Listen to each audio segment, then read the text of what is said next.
How's it going, everyone? This is Abe's Card Collection back with another Through the Mail Tuesday video. This week we have 7 returns stacked up here, 1 for each day of the week. Now let's not kid ourselves, it is not Tuesday. It is either Wednesday or Thursday. I apologize for getting this out a little late. But let's start first in Richmond, Virginia. I think this is actually a private signing based on that initial down there. So, is a hard card.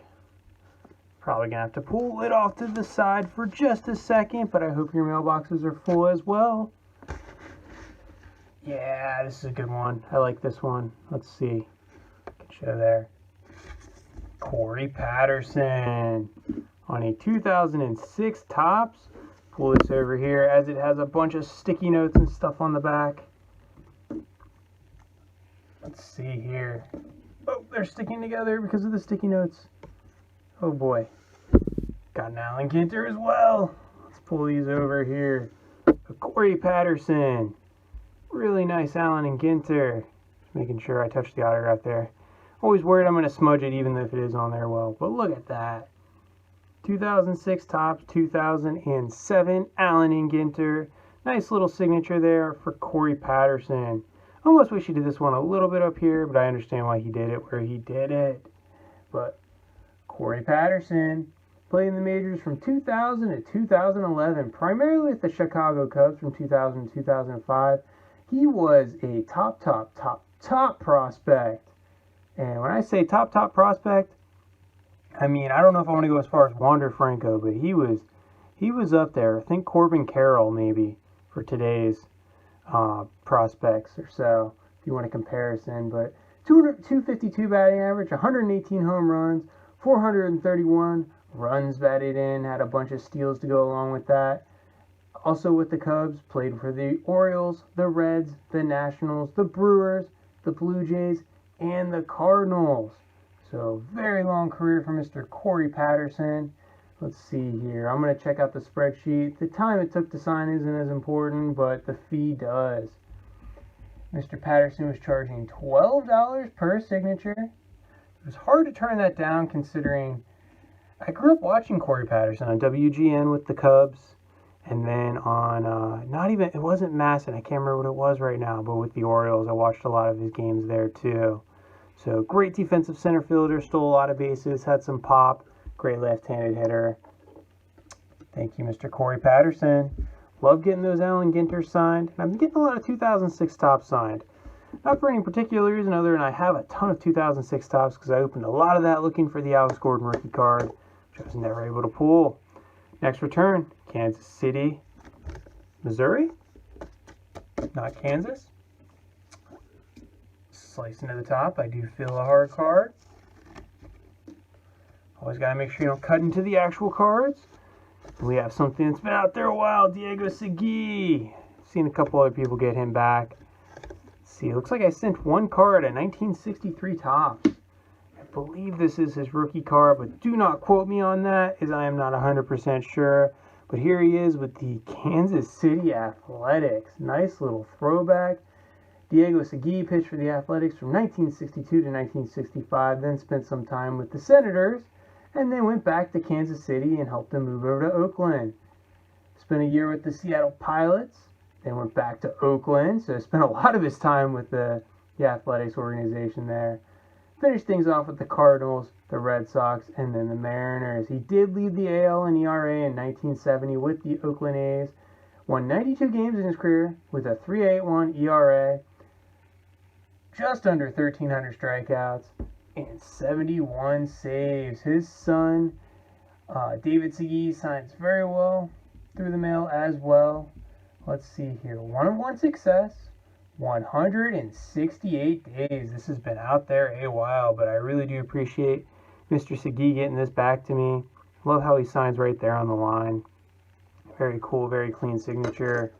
Put him over here. And next, ooh, it's a different one.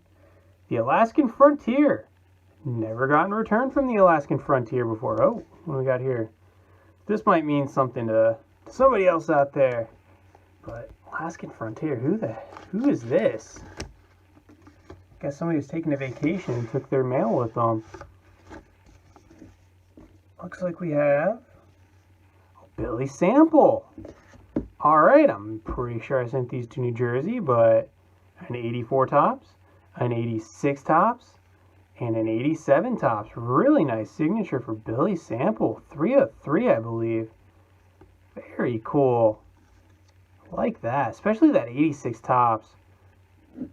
Turned out fantastic. All of them did, but that 86 pops really pops. 272 career batting average, 46 home runs, 230 RBIs. Played, as you see here, with the Rangers, the Yankees, and the Braves. Went on to a nice broadcasting and writing career. And it looks like he was in a movie, which comes to Reunion 108. Very nice for Mr. Billy Sample. Checking out the spreadsheet, I did send this to New Jersey. So very interesting that it's coming back from Alaska. But 3 of 3 success. 42 days. Thank you, Mr. Billy Sample. Put that 86 tops up here. Very cool. That looks fantastic. He also looks like he sent a little note. Let's take a look at that as well. Looks like my letter of request.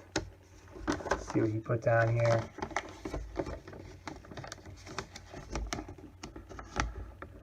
Thanks for the compliments. The hitting streak lasted, though, a broken wrist and a labor impasse, roughly 4 months. Laugh out loud.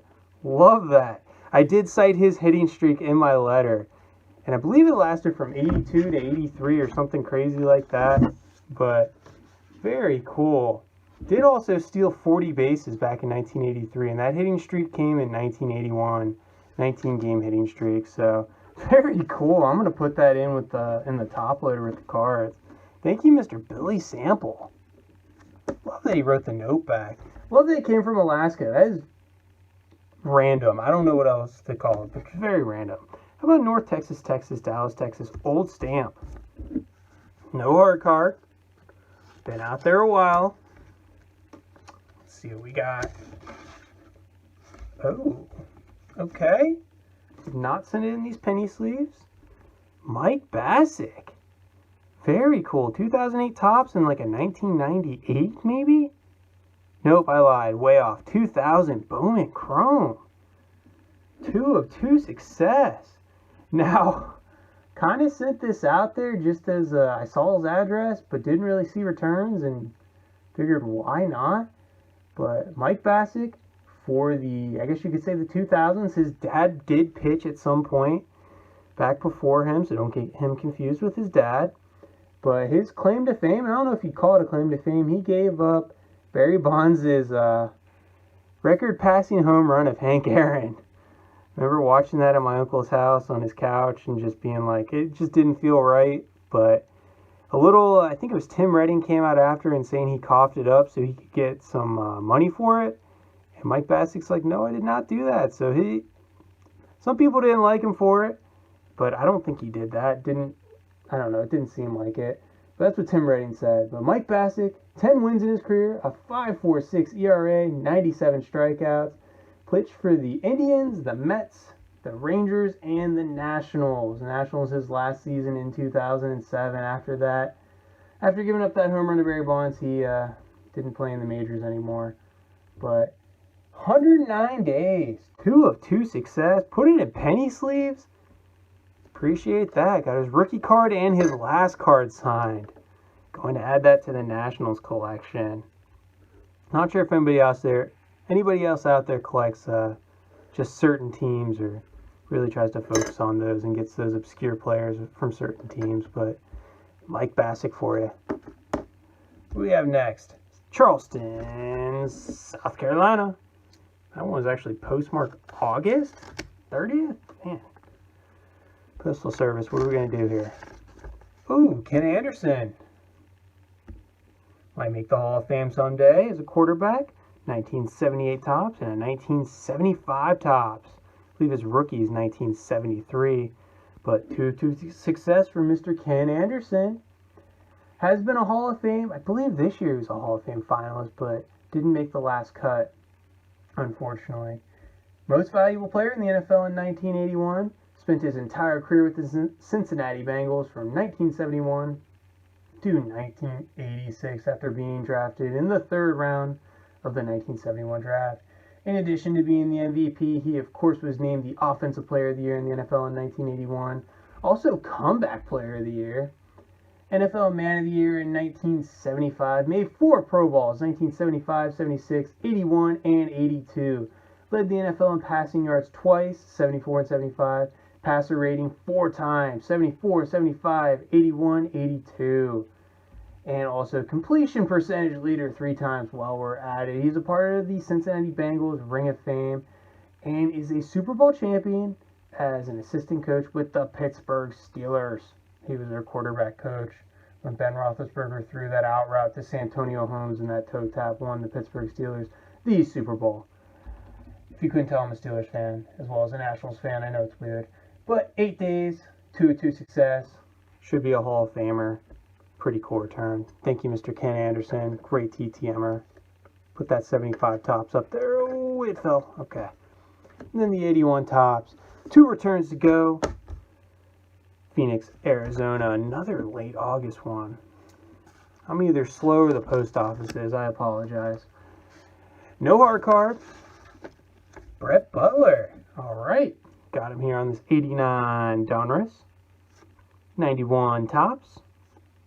1990 Upper Deck. Really like that one. Is that Robbie Alomar? Can't really tell. And then a 1990 score. Very cool. All from around the same time. Actually, I have a little run going there from 89 to 90, 91. Brett Butler, very underrated leadoff hitter of his time. Had a 290 career batting average, 2,375 hits, 54 home runs, 578 RBIs, 558 stolen bases. Was only a one-time All-Star in 1991. Not sure how that happened, but played with the Atlanta Braves, Cleveland, the Giants, the Dodgers, the Mets. Pretty nice career for him. Again, had to go up against guys like Ricky Henderson, I guess, for his era. So, kind of hard to make All-Star games. Although he was in the National League and Ricky was in the AL, so pretty tough crowd. But Brett Butler, let's check this out. 4-4 success, 30 days. Very cool. Great leadoff hitter from the 1980s and early 90s. Put these all down here. 4-4, that's pretty nice. Last one. Raleigh, North Carolina. Research Triangle region. No hard card. Appears to be more than just a couple cards in here. So let's see what's going on. Steve Farr. Got a lot of 80s returns today. How about an 87 tops? 90 score. 1990 Donruss. Brand Stebbins. I'm assuming you have this one. 1989 tops. And in 1986 tops. Did I really dip into 5 cards from Steve Farr? I guess I did. Whew. But Steve Farr pitched his entire career. Just kidding. Spent most of his career with the Royals from 85 to 90, but came up with the Cleveland Indians in 1984, spent time with the Yankees and the Red Sox as well. Helped the Kansas City Royals, though, win the 1985 World Series. Won 48 games in his career with a 3.25 ERA, 668 strikeouts, and 132 saves. Pretty good closer. These cards came back 5 of 5. I got greedy. I know. I'm sorry. 5 of 5. 8 days for Mr. Steve Farr. What do y'all think? A lot of 80s, 90s, going to that junk wax era. I don't really jump into there too much, but it looks like this week I did. Nice private signing. Hopefully a future Hall of Famer in Ken Anderson. Love the return from Billy Sample. I mean, even though it did come from Alaska, that's kind of weird. And then Mike Bassick adding an obscure Nationals autograph to the collection. Long return from Diego Segui. Again, hope your mailboxes are full as well. Thanks for watching. Bye for now.